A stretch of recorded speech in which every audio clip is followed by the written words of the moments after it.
We are here to bring you everything and anything surrounding Porsche. I'm Mike. I'm Aaron. And this is P-Car Talk.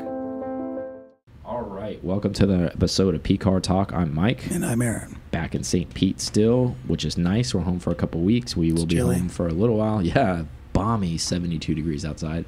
But in all seriousness, glad to be home for a little bit.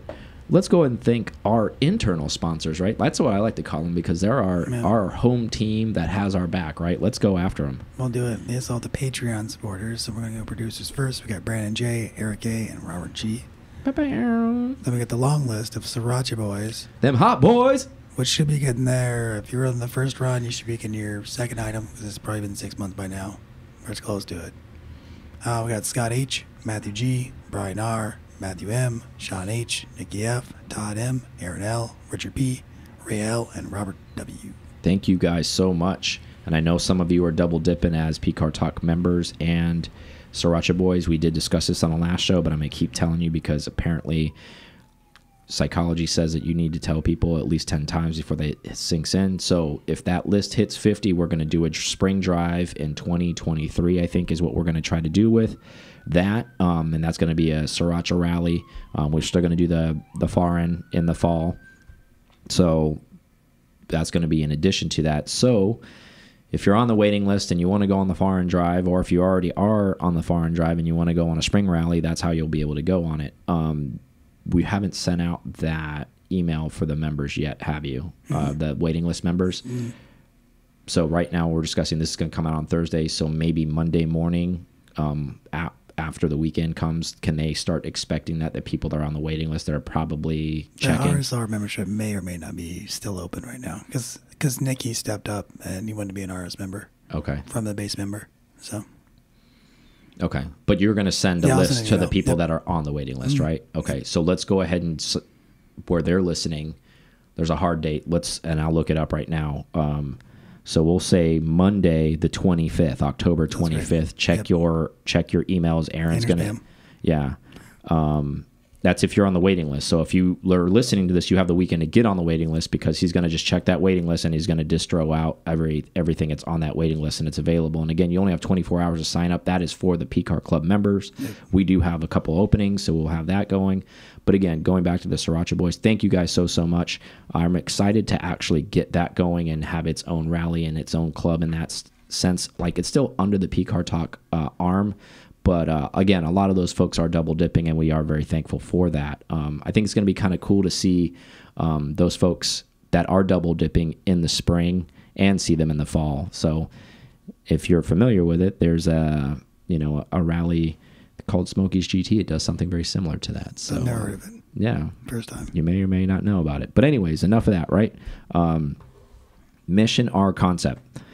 This came out a while ago. Obviously, we were on the road. We haven't been able to discuss this on the show. However, today is the day we're going to discuss it a little bit. And we talked a little bit about with this to some of the higher-ups within Porsche, and they kind of give us some inside baseball on this car. There is not going to be a race series that comes out regarding this. This is more of kind of a exercise of what can be done. So I know there was a lot in the rumor mill, like, oh, are they going to go racing with this car? What are they going to do with this car? It's basically just a show of force of kind of like, hey, this is what we could do with this. Yeah. I mean, if it's any tell, like we've seen with the Mission E, we know it turns into a production car eventually. Exactly. And that's where this conversation's going. Thank you for that. So there's a lot of rumors behind it, but there's some also solid facts behind it. Come 2024, I think they're going to go on sale is what we've been told, and then delivery by 2025, full EV 718. And if you guys have any brain whatsoever, you should be able to connect the dots just like Aaron just mentioned about the Mission E, so the Mission R. They're going to have it look similar, but obviously not as race car. It's going to be a street car.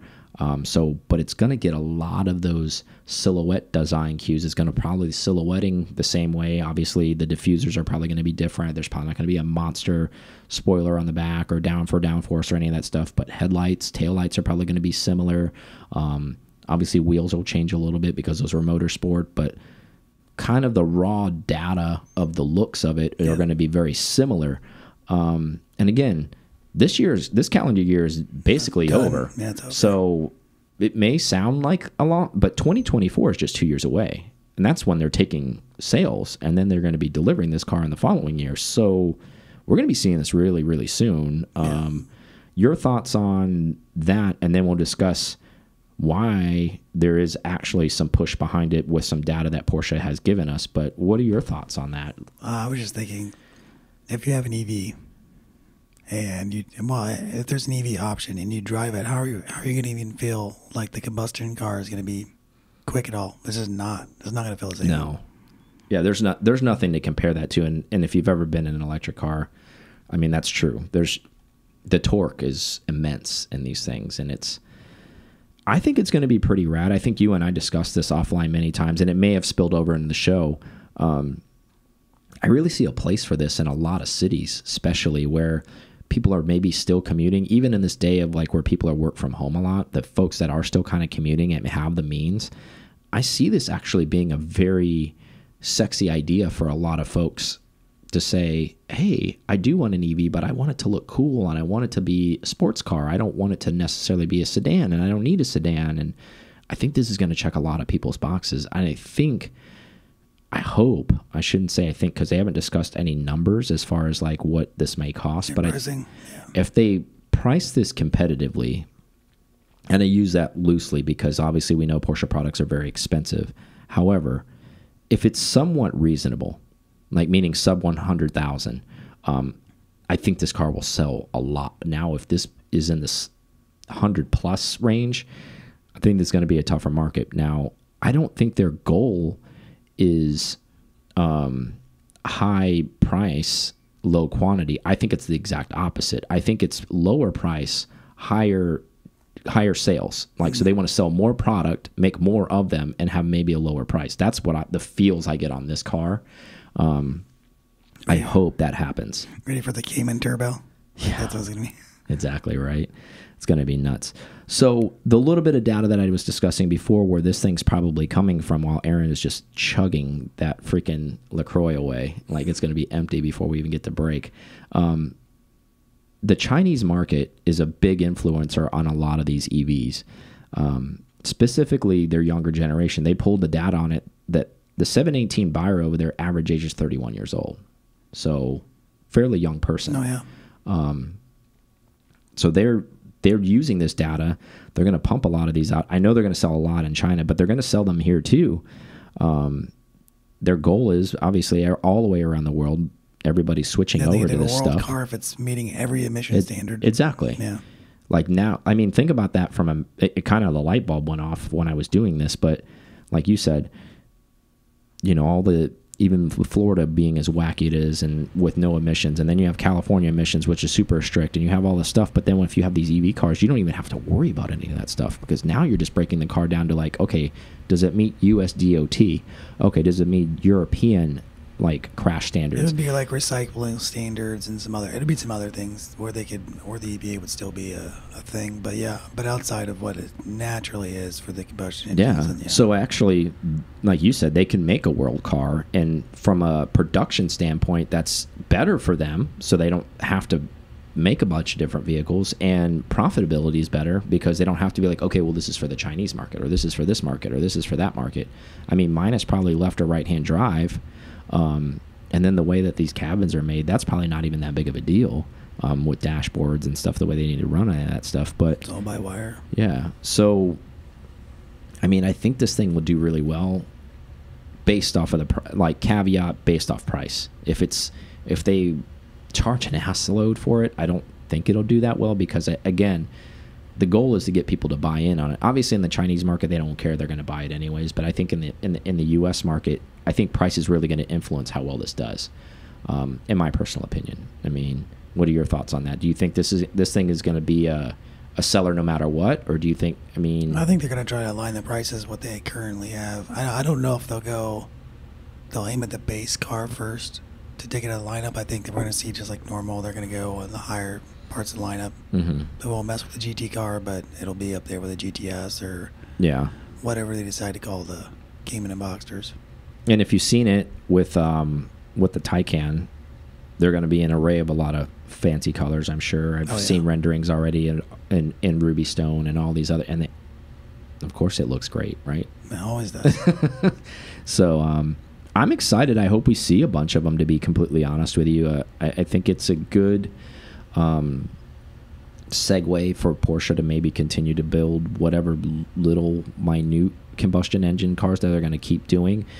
This almost, what I'm using the analogy, it kind of reminds me of a Boxster or a Cayenne, in the sense where they're selling mass quantity of those so they can make the turbos and the GT3s and all those cars, because they don't sell those in mass quantity, and they can spend the money to do the R&D, because these other cars are basically fueling that gas tank to allow those cars to happen. I have a feeling some of their EV fleet is going to help keep some of their combustion stuff alive, is what I think is what's going to end up happening here, in my personal opinion, like foreshadowing, basically. Yeah, makes sense. But yeah, so we'll see. It's a cool looking car. It'll be on our streets before we know it, man. I mean, 2 years. Yeah, that's quick. Or faster. Well, yeah, faster when that's. I mean, the reveal is going to come. Obviously, that's when they start taking sales for them, is in 2 years. So reveal comes in February. You might see a reveal this time next year, 2023, or I should say 2022. Skip 2022, right? Sorry, yeah. Anyways, so a follow-up thing, on a previous show we talked about this a little bit, and Aaron and I played a little bit of game of like what we thought this car might sell for. The Tom Cruise Risky Business 928. Yes, I know it's sold. Maybe it's old news for a lot of people, but maybe a lot of people weren't paying attention to it. I think we screwed around with numbers like 200, maybe. I said $1 million. Did you? Okay. Well, I think I know I was way off, because I said something like 300 or something, because I'm like, whatever. This thing sold for $2 million. Blow the mind. Who would have thought that a movie star car, and no, he didn't actually own this 920. It was just the star car in the movie. Did he buy back? He didn't currently own this car when it sold for that. Or did he buy it? Who knows, man. I think the one cool thing we did discuss on the episode when we did talk about the car when it was first coming up is he learned how to drive stick in this car for his like personal life. This is where he learned to drive, and I thought that was cool. Yeah, $2 million. I mean, we'll get into it, because we're going to talk about it in the later half of the show, about the market again and what's happening and where it's at and the asinine stuff that's happening out there still. But this kind of follows par where we are in the climate of the Porsche world and things they're selling. So maybe because this probably couldn't have come out to be sold at a hotter time. Yeah. So whoever was sitting on this egg for the last 30, 40 years. Yeah. Hey, man, it's a good time to sell it now, man. So nobody gave me $50,000 for this thing before, but now. They probably just had a heart attack. See that? Oh, okay. Yeah, literally. Bought as many New Balances. They bought stock in New Balance after that. Game over, right? All right, so next topic, PCNA. I think this is a really cool thing. It shows you Porsche's diversity. They're partnering with the NFL, and not the NFL specifically, but at LA Rams. They're in the NFL, so they're partnering with the LA Rams at the new SoFi Stadium in LA.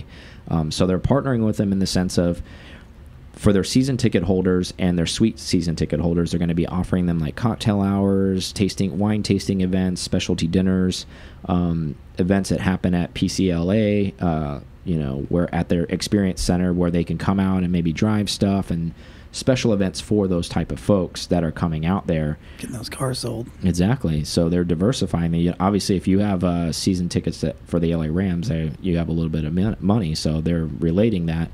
And I'm sure this has a lot to do with the Experience Center in LA. Their folks probably seeing an opportunity to say, "Hey, why aren't we partnering with this?"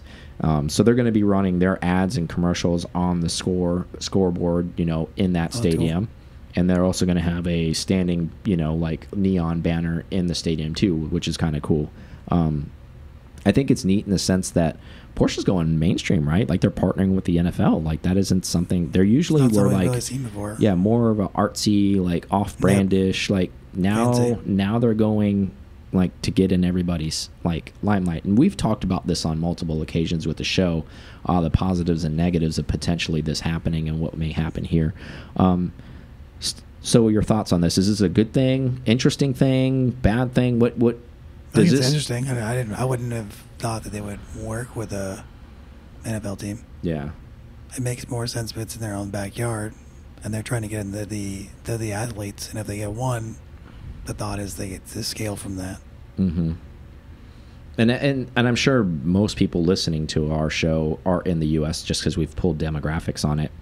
And the Porsche does really well in the U.S. as far as sales goes. I think they're second overall compared to like Asia. So, you know, and if you're geographically astute, like you understand Asia is a very large part of the world. Chunk. I mean, that, you know, that includes even like India and everything like that moving forward over. And I think that's their #1 region out there, China, all that kind of stuff, as far as sales go. No populace helps them, but yeah. Yeah. But with that being said, I think the reason why they're doing this is they see that the U.S. could be a close #1 in emerging market, because the U.S. just last year, I pulled the data on it. I won't bore you with it, but it was a lot. They sold a lot of cars, even in supposedly a down year, right? Or the year prior that was a down year. And if you don't know, you know, a quick tip on that stuff, if you're trying to buy new cars, you really can't, because there's a chip shortage out there. So they're delivering cars basically with no power steering. So you can go get like a $300,000 Turbo S and bring it back in when they finally get you a chip that will control your power steering for you. So, or you can just wait. It's better this way. Yeah, or you can wait and not take delivery for it. But like they were telling us, some of the dealers were telling us, people are still taking delivery because they want the car so bad. Probably because they've been waiting on it for a while, to be honest with you. And you know, you think about it, you're like, well, give me the toy, and you know, I'll get the batteries for it later, I guess. Exactly. At least I got it. So I think it's interesting that Porsche's like, and I think this is all makes in good sense and long term for our brand. I just think, you know, and I'll circle back to this later where I'll talk a little bit more in depth about it, but they've come a long way, right? Where they've gone from this boutique brand where they only used to have a couple models to sell, and they used to sell to a very specific crowd of people. 30-second commercials. Yeah. That's about all you saw every once in a while. And now it's kind of, mainly in magazines with like a quirky quote or something like that, of why you should buy a 911 or any of that kind of stuff. But now they've gone really mainstream, you know, with the other, I would say, models in their brand that they offer with the Panamera, Cayenne, and now they're going full EV with all this other stuff. And, you know, almost like all those other cars are after facts. You know, even though they're their flagship, the 911's the flagship, most of these other people are like, oh, yeah, Cayenne, Panamera, I know what that is, Boxster. It kind of, for me, I mean, I still love Porsche. It's not like I'm bailing out on it, but it almost kind of, no, I just like, they loses a little bit of mystique when it goes that far mainstream, in my personal opinion. You know, when, you know, Mrs. Johnson down the street has three soccer players, and you know, she's doing her Cayenne lease every 3 years and just turning it in, and you know, she's at her suite and she sees, oh, a Porsche commercial, and she's like, oh yeah, cool, I've got a Cayenne.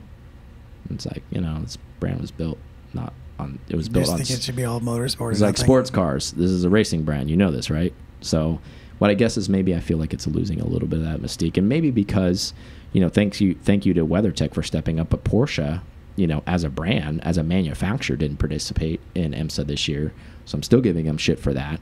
There needs to be 2 cars. Maybe that because that they've bailed out on that, and now they're just making this push.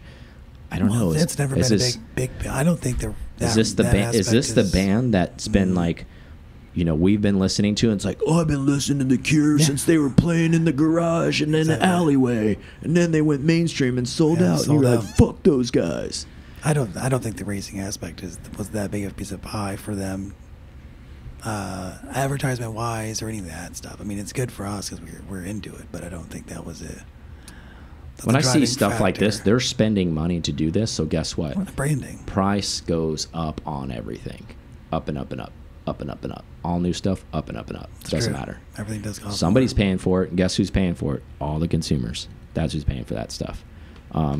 But I think to not look at the negative side of it, I do appreciate them reaching out. They've always been the brand that always wants to try different things like that.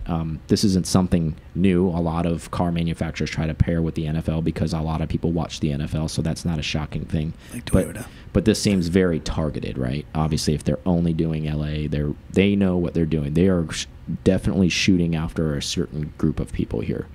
So they're taking their sniper shot, and I can appreciate that. Let's talk about one more thing before we go on a break. So it's not official yet, but I mean, it's damn near official. It just hasn't been released officially by Porsche. 2024 is going to be the last year of a gas-powered Macan, is what I've been told. That's pretty fast. Yeah. So I'll repeat that, meaning like if after 2024, if you want a Macan, it's full EV.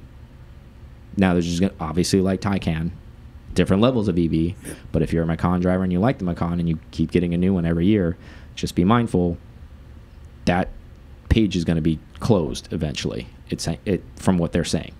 I'm surprised. I'm still surprised, even though we keep hearing this, how these timelines, even since we've been around, keep going. Yeah, closer. Because we've been hearing EV talk since the inception of our show 3 years ago, and radical changes have happened within Porsche in 3 years. And that's a long time. I mean, 36 months is a long time. A lot of things can change. But those timelines have been pushed up significantly. I mean, when we started, there was talk of like, oh, we're never going to not make a 911 not combustion. And now it's gone to like, we're going to be having a hybrid. Well, now there's going to be like a hybrid, and there will be an EV option, but, you know, technically there'll be still, you know, it just keeps, the vernacular keeps changing behind it, you know, and pretty soon it's going to be like, there won't be a 911. We're going to call it something else, you know, and it's, who knows? I'm just making that second portion up, but who knows what's going to happen with that.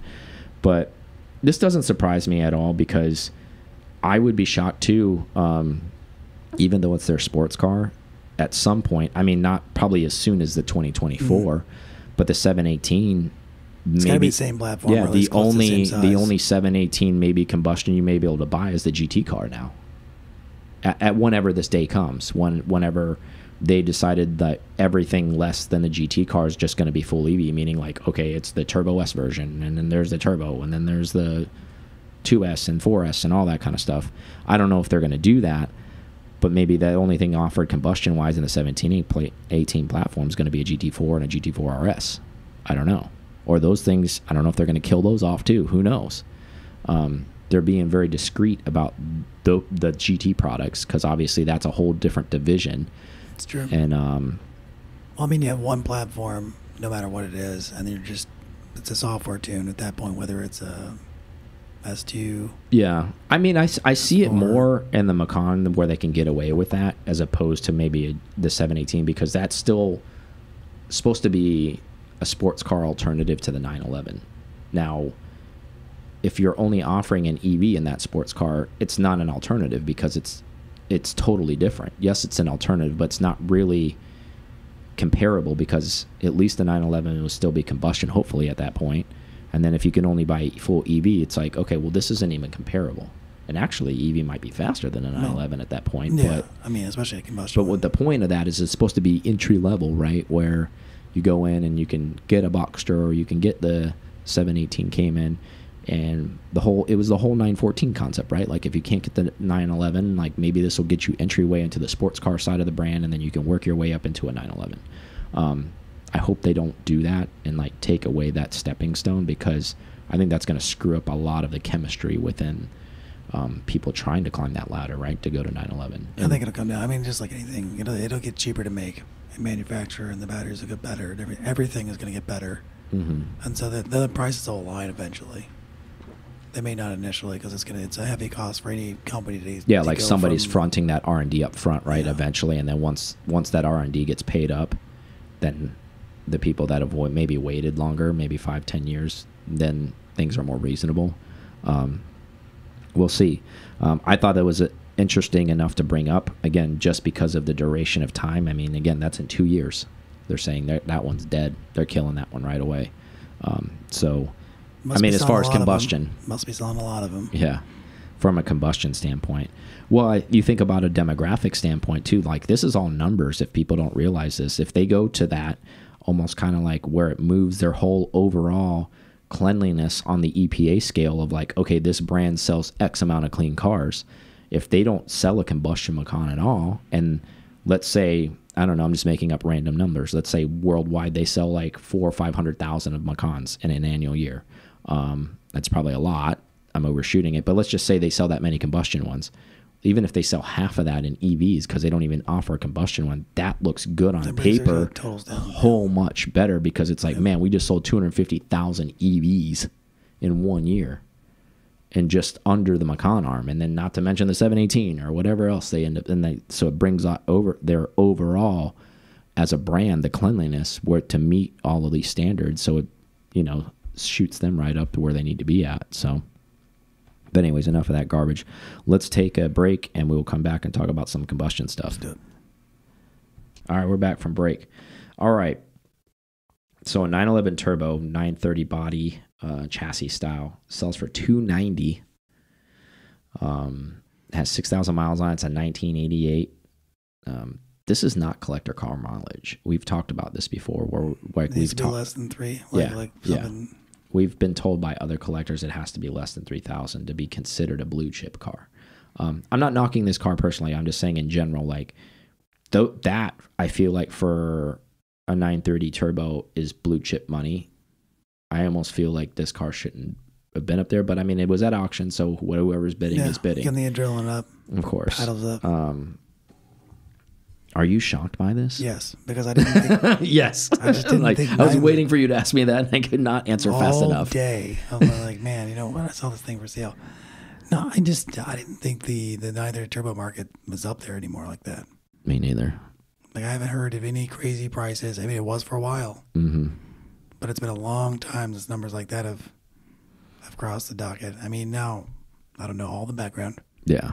So it could have been a special wishes car. It wasn't. I looked at it. There was claiming so it was some special gray linen interior made it one of, and like where you can get into the minute. It's like, oh, it was made in the month of August and painted at night. Made it like one of 70, and it's like, okay, cool. It's like, you know, the guy put his little display out in front of it. Yeah, and you've seen that. It's like an old school movie, but I'll date myself, Mr. Baseball. He's like, name another first baseman. It's batted 300 in the month of August at night games, and it's like, are you kidding me right now with the obscure, like... That's kind of how I feel about this thing, right? What an interior, huh? Yeah, exactly. What an interior. Name another turbo that was built on a Thursday in August in 1988 that was white with gray linen interior. By Gunter. Yeah. There isn't one. It's a one of one, technically. But anyways, it's a pretty car, but it's just... This will segue well because of this price point, because it's $290 now. Remember this, everyone who's listening. When we move into the $290,000. Yeah, we won't move into it yet because it's too soon, but I want to talk about this. But just remember that number. So, yes, there's history behind this. And what I find very, very interesting about this car, about 6 or 7 years ago when I was buying the 964, I still love a 930 turbo. I really, really do love. I almost bought a 930 turbo, and believe it or not, I want to say I paid like 42 for my car. For like 52, you know, they weren't clapped out. They were not this low a mileage, don't get me wrong. Yeah, they were used but they were like 75,000 miles, 65,000 mile-ish cars for $55,000, 930 turbos that are white with black interior with sports seats for sale. You know, and I know it sounds like old curmudgeon-y to say, and granted, this is way less mileage than that. However, is it I guess numbers wise, it was at $245,000 better than that car, or $35,000 better than that car? No, I mean that car is 75% of what this car is, at least from a mile, minus the mileage standpoint. I think probably like 150, 175 for an auction car would be. I would even give this car 200, but that's like all the money in my for it to go 90 above that. I'm really taken back by that.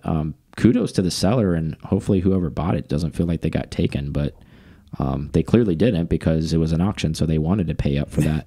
I think the interesting thing is in the time frame that we've been living in, even just recently, I don't mean in the last, since the inception of the show, but just recently in the last like 12 to 16 months, I feel like there's been a world record set on a car like every other week, I feel like, within the Porsche marquee. And I know there's other stuff going off in other areas and other markets and other Italian cars and all that stuff. And I know Porsche's not unique to that, but I'm almost kind of, where I'm going with this is I'm kind of feel a little numb about it.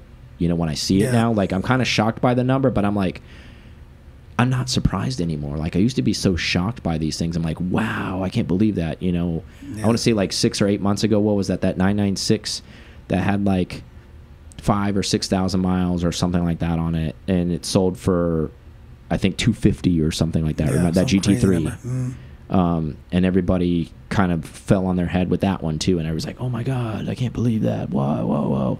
And then once it happens, everybody's like, well, that one did that one did that. Exactly. And it's kind of like it's the bar. So it's just new bars set in an anomaly world, but that's the So I almost feel like we live in a time frame of, it's not shocking to see these cars starting to like continue to set records. I wouldn't be surprised to see a 3,000 mile one sold maybe in the next 6 or 7 months and does 390 or something like that. And you're like, oh well, that one sold for 290. Well, exactly, and that's the problem you're going to have as a buyer. It's whoever's I know what I got. Yeah, I know what I got. Well, you know, there was one at auction. I mean, I don't have as many.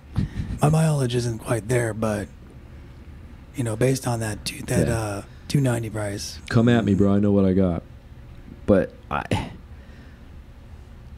and this kind of goes into, we're going to segue into the next topic with this after I say this, but I think even since we've been on and we've been saying, hey, and we're not the experts behind this, but we are close enough to the brand where we see stuff. Even since Aaron and I have been doing this podcast for 3 years, and if you've been listening to us from the beginning, thank you. Yeah. And you realize we've been saying, okay, hey, go buy this car before it takes off. Prime example, 996 C2s. You could buy them for 18, 19 grand. Those cars are selling for $40,000 now. Double in 3 years. As the standard. In 3 years. And those are not even like blue chip cars. Those are driver quality cars going for $40,000 now, C2s. Like Aero kit cars that maybe have like 30, 40,000 miles on it. That's a driver car, and it's selling for 40 something and some change, sometimes more, depending on color. If it's a speed yellow, it's going for more. The point of this is, and I say this all the time, and I do mean this, if you're on the outside thinking eventually Porsche's going to go down, let us be the litmus to tell you that it's not, because we've been doing this for 3 years, and every year, and not even just on a calendar year, every month or quarter, however you want to break it up, these things are continuing to go up. Air-cooled, water-cooled, air-cooled, it doesn't matter. They're all going up. Since 2012, that has been the case. Yeah. You could get a bucket 914 for nothing back then. Now those cars are even in the teens. And that's and like the piece of crap ones are in the not that much. For people that are like, I wouldn't even buy one of those. You're like, well, guess what? You're already priced out on that car too. So don't even worry about it. And this kind of goes back to that, you know, Porsche going big brand. Obviously, they don't have any control over the used car market, but them going mainstream is not helping the little guy at all. If you're a consumer and you want to try to buy one of these cars and you're just pinching your pennies and you want to get a used Porsche, all of those days, it feel like those are gone now. If you don't bring a little bit of money to the table, this is just not going to happen for you. I think it's driving the FOMO like super hard. I mean, it doesn't matter what it is. Like we've said, Mike has told me a million times before buying something, you got to strike on it. Yeah, you do. This is going to get worse. It is. I mean, thankfully we've got the cars we have, you know, and I know Aaron's hunting another car, and each make, I should say, each model ebb and flows, right?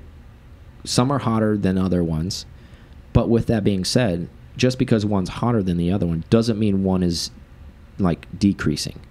It may not be as hot, meaning like it's not going up as fast.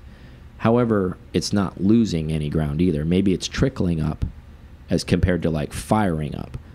So keep that in mind as well. So maybe within the brand, there are some that you can still hunt for. Now, if you're not passionate about it, yeah, don't go buy that car, because don't go buy it because you have FOMO in the sense of, well, I'm going to go hunt this car even though I want X. If you still want X, my point of bringing all this up is go buy X, because I've had so many conversations and fortunate to know enough people, and we've rubbed elbows with so many different facets of people that have bought cars who go unnamed. But I know a guy who bought a car probably about 3 years ago from a very well sorted place in the Carolinas. It's known for selling really, really nice cars. He bought a 997.2. You know who I'm talking about, like, without having to say his name, but a very unique color car. Very low mileage, less than, I want to say 4,000 when he bought it, and he paid 150 for that car 3 years ago, and he thought he got taken on that car. He openly said to Aaron and I, he's like, man, I think I screwed up. Like, when I bought that car, I felt like I screwed up. It's a GT3, like, by the way. Yeah, and I paid too much for that car.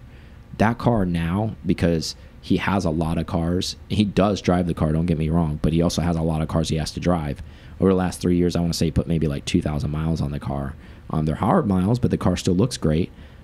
He's been offered $250 for that car because it's a unique car. It's a 1 of 3 in the color it is. So that just puts it in perspective. This is a guy who's very financially savvy, has a little bit of age on Aaron and I, so he's been around the block. He's not some newcomer, and he thought he paid all the money for it 3 years ago, and it's gone up 100 grand since then. So why I'm using that as example is if somebody's going out here and they're buying a GT3, a 997.2, or a .1, or even a 996, and they're like, man, well, I remember when that thing used to be 65 grand. Now I got to pay 110,000 for a 996 GT3. Your money's going to be safe. That car's not going to bottom out and fall apart. They're not making any more of those. So keep that in mind as well. I'm not saying keep it as a collector car. Use it and enjoy it if that's what your dream car is or if that's what you want to drive.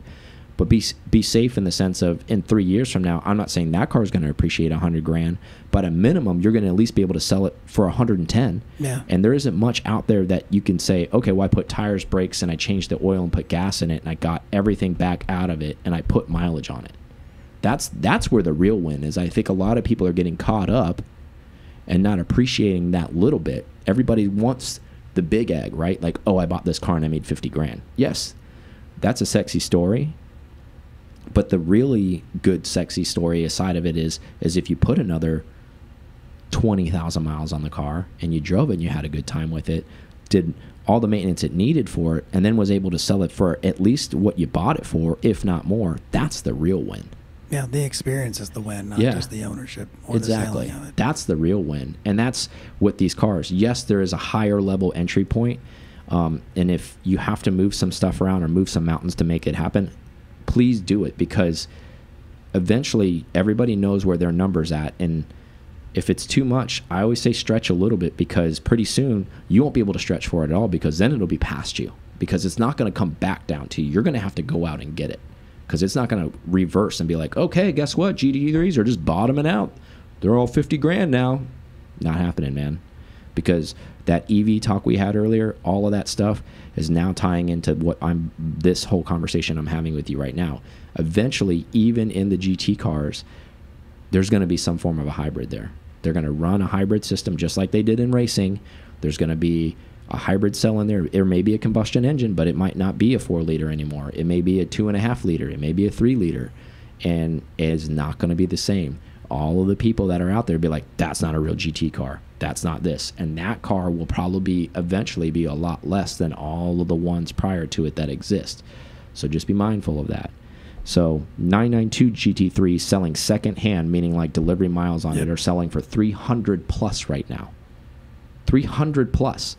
Put this in perspective. 17 years ago, 2004 996 GT3s were sitting on showroom floors. Sitting. They were begging people to buy these things because people did not want to buy GT3s back then. Yeah, you could get them at maybe at MSRP or less. Yeah. So 17 years later, and it seems like a long time, but 17 years goes by fast. When you're making a mark that doesn't exist and you make one, and now it has that kind of following, and it's not that this just happened now. It's had this following, I want to say, probably over the last 6 years. So 11 years it took it to get about this way. So even the 997.1 generation, they had a hard time selling those cars too. People started to figure it out after the 2 came out. As far as the consumer standpoint, is this shocking to you to see these things sell for 300 plus secondhand right now with delivery miles because. And the reason why, obviously, there's so many people that want something right now. Yep. Also, all of those people that are probably buying those things can't even get an allocation, so they figure this is the only way to do it. Your thoughts on that? I think it's a weird. Well, it's not weird. I think it's odd the fact that we know there's an RS coming pretty soon, and at that $300,000 price tag, it's somewhere in the ballpark for those RSs. But again, it goes back to the allocation game. If you can get an allocation, we don't know how they solve that allocation problem. I mean, there's just a demand there that's, I guess, unmatched with any other car maker. I don't know that anybody has this type of. I know everybody wants the new, but if you had 300 grand to spend, why wouldn't you just go back and like buy an 18 3RS? Because it's not why sock pack? It's not that I do. I have no. That is the strangest. That is a good question. Because I would just do that, like a barely used one. Yeah, but I mean the likelihood. In PTS. But yeah, the likelihood is that they already had one. Maybe, but I mean, yeah, I guess it's debatable. What I learned from this, my only takeaway from this is, there's a lot of people out there that have too much damn money. Almost like Nicolas Cage says in Gone in 60 Seconds. There's too many bloody wieners out there that have too much bloody money. Yeah. When he's talking about the Ferrari thing. But I'm not shocked by this. Where do you think the GT market... this is just continues to... It's almost kind of like it continues to top itself, right? Yeah. Top itself. So, like, there's probably going to be a 992.2. I'm thinking maybe after that, there's going to be a fall off, meaning like not the cars are going to cost less, but as far as like maybe this desirable interest, because I almost feel like we've got to be at the bubble of where people are finally, even wealthy people have to be like, this is fucking ridiculous. I am not paying that. Well, I think it may do an opposite thing where the prices don't fall off, but they all of a sudden become a bar. Like we've seen so many dealerships do an additional markup. All right, our cars used to be 160, 170 at base. Now they're 250. Yeah. The RS, it's going to be 350. We're going to start going Lambo prices and Ferrari prices for a lot of our cars because we know they match them toe to toe as far as performance goes.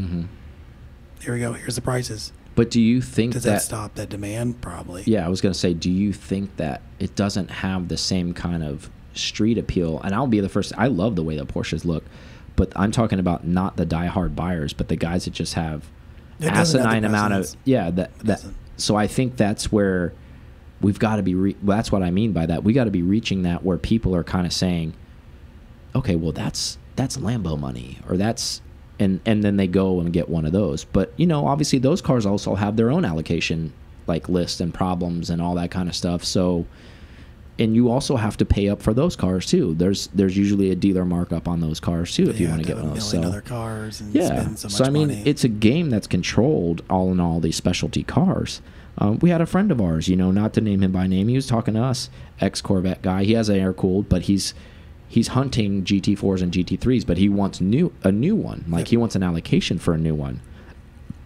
And he's kind of hip to the market, and he called around to a ton of places. He's like, no one's going to give me one at MSRP. I was like, not only that, no one's going to even give you an allocation. Yeah, that's the other thing. So he's in a dilemma. He's got the money to buy this stuff, but he's a buyer that can't find a place to buy a car from because of that. Because the dealer's holding all the cards now. I mean, somebody might fall out of the allocation, but it's going to be 2 or 3 years, he was saying. Yeah. So. And then by then, .2s will be in the works, and they'll be in the talks. And right now, you know, that at that time, RSs will be hot. And I don't know, man. I think there's money still within the Porsche mark. If you have that kind of money to buy other awesome cars still within Porsche, you don't have to have the new. I know it's... I feel like people are missing out on the used market. Yeah. Not everybody. I mean, obviously the numbers are strong, but I think the problem is like we've talked about this before, right? Like there's people that maybe have like 100 plus, but like that's their stretch, and that's really not getting them a ton anymore, which sounds ridiculous. Like, oh, I have 110 grand and you're like bottom shelf shopping GT cars, which is ridiculous because that should be able to get you a pretty healthy GT car, but it's not. Yeah, when you go buy brand new other cars. Yeah, but I mean, I'm just saying in the used car market, what I'm saying is like, okay, you're like that puts you in the price point of 996 GT3s, first gen GT4s, and maybe a 997 with some higher mileage or something like that, or has a story, or not a cool one. or a 991.1 that's been in an accident. Like those are your 3 optional GT car overviews, basically. What's available to you. I just think it's nuts because it's like it just goes up and up and up and up, and that's what I was saying before. Like if you want something, buy it now, even if it's a stretch for you. Even if you were like, shit, honey, you're gonna hate me.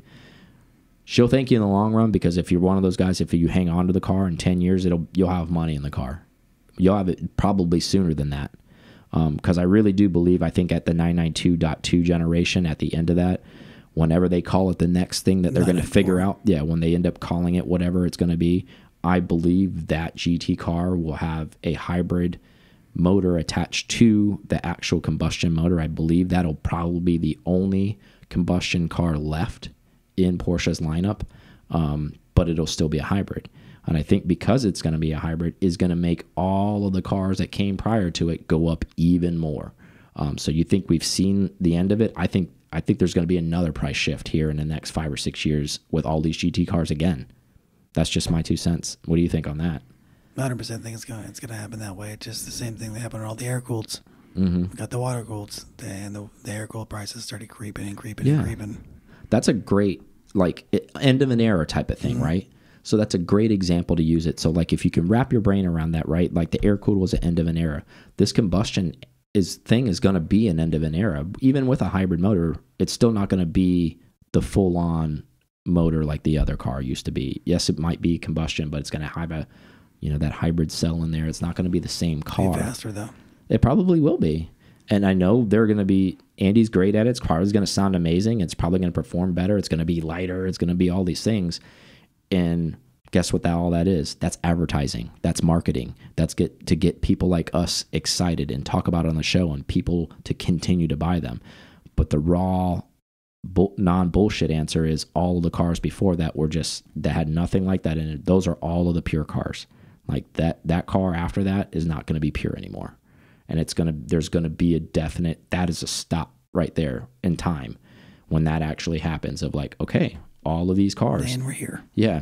Are all going to continue to go up nuts. You think they were nuts before? 2x them now, 3x them now, because that's what's happened. That's what's going to happen. It's going to be scary because, like, we've talked to many people about air-cooled way before they went crazy. Even people who bought GT cars before they're crazy, they're like, hey, if I sold this right now, I couldn't afford to replace it because I would just basically be chasing another one that I couldn't afford to buy with the money that I sold this with. And I fall into that category as well.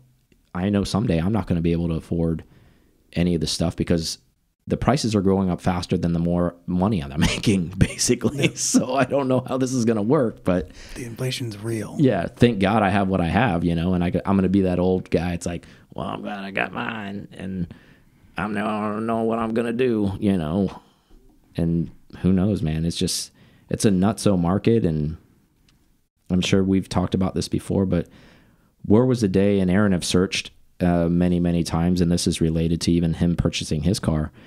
We watched it happen actually this summer where 996 GT3s were sub 100,000. Now you can't, there may be one for sale under 100,000 because everybody who has one has realized, okay, well, everybody else is charging this. So all the private owners have shifted. They all shifted. Better they're not selling them. Yeah, they've either hung on to them or it shifted, one of the two, right? So pick your poison. And it's almost gotten to the point like if you want a 911 GT car, you're playing 100 plus. Used, doesn't matter. It's up there. So the rule of thumb is if you're waiting, don't wait anymore. Make the move because they're just going to get more and more. You're seeing it secondhand. I think I saw one sell for $330. It was like a GT Silver. It wasn't even like a PTS, like where somebody that like, oh, I had a Ruby Stone or whatever. Might I do? Yeah. Joey flip his already? No, he's going to keep his forever. Well, he waited for that car for a long time. Yeah, he did. I mean, I think he told us about it like, I don't know, years ago. Yeah, like he did. Years. Well, I mean, he didn't know this was coming out, but he was waiting for an opportunity to get that allocation for a new GT car, and it finally came in this 992 generation. I mean, I want to say he was probably, he said he was one of the first 10 in the U.S. to get delivered his. But granted, he was like, hey, I know there's a new GT car coming. Just write my name down before there's even anybody on the list. Yeah, this is like Road Atlanta 2 years ago. Yeah. Something like that, yeah. We talked. Yeah, and Rick Hendrick, you know, his dealership there like hooked him up, and he ended up getting that Porsche. And no, he's definitely not selling that car. That's probably going to be his forever car, I'm sure. At least. It looks good in silver. Yeah, well, it looks great in silver. You would think that, but it looks great in silver. But anyways, and they haven't all hit yet. That's the crazy thing is I'm crazy to see. I'm not crazy. I'm excited to see what a secondhand PTS GT3 992 Gen starts to ask for. I wouldn't be shocked to see if we saw like a Voodoo or if we saw a Maritime or something like that, but somebody took delivery miles on it and they were asking $350 plus for it. Were you surprised to see Lisa get theirs in Guards Red? Or whatever I think it's Guards Red. Yeah, it's Guards Red. I'm not surprised to see them get that in that because they have so many PTS other cars, and I think I don't think they owned a Guards Red car, so I think it was a way for them to have a throwback car on throwback color on a newer car. That they look phenomenal in Guards Red also. Yeah, it looks like and I'm sure 311 RS had no influence on them getting a Guards Red car, because being able to see 311 RS cars in the Cup running all around, you're like, man, that car really looks good in Guards Red. So tough. And then they're probably thinking like, we want Guards Red. So it's funny how somebody else can influence you very easily by you seeing their car, and you're like, wow, that car looks really good. And everybody's like, oh, Guard Red's so like bland, but it pops, man. It pops on these cars, especially with so much black trim on there. It goes really well with that car. Accoutrement, yeah. Exactly. But I don't have anything else for him. Do you have anything else? No, I think we talked about everybody else's 992 we know about. Yeah, exactly. So get out there, buy them up, because the prices are on fire, literally. Yeah, Mike, if you have any questions, he knows where all the GT3s are. Absolutely not. Get on that Sriracha boy so Aaron can get another GT3 RS. I'll at you guys later. See ya. Thank you so much for listening to this episode of P-Car Talk. Connect with us on Instagram at P-Car Talk or online at pcartalk.com.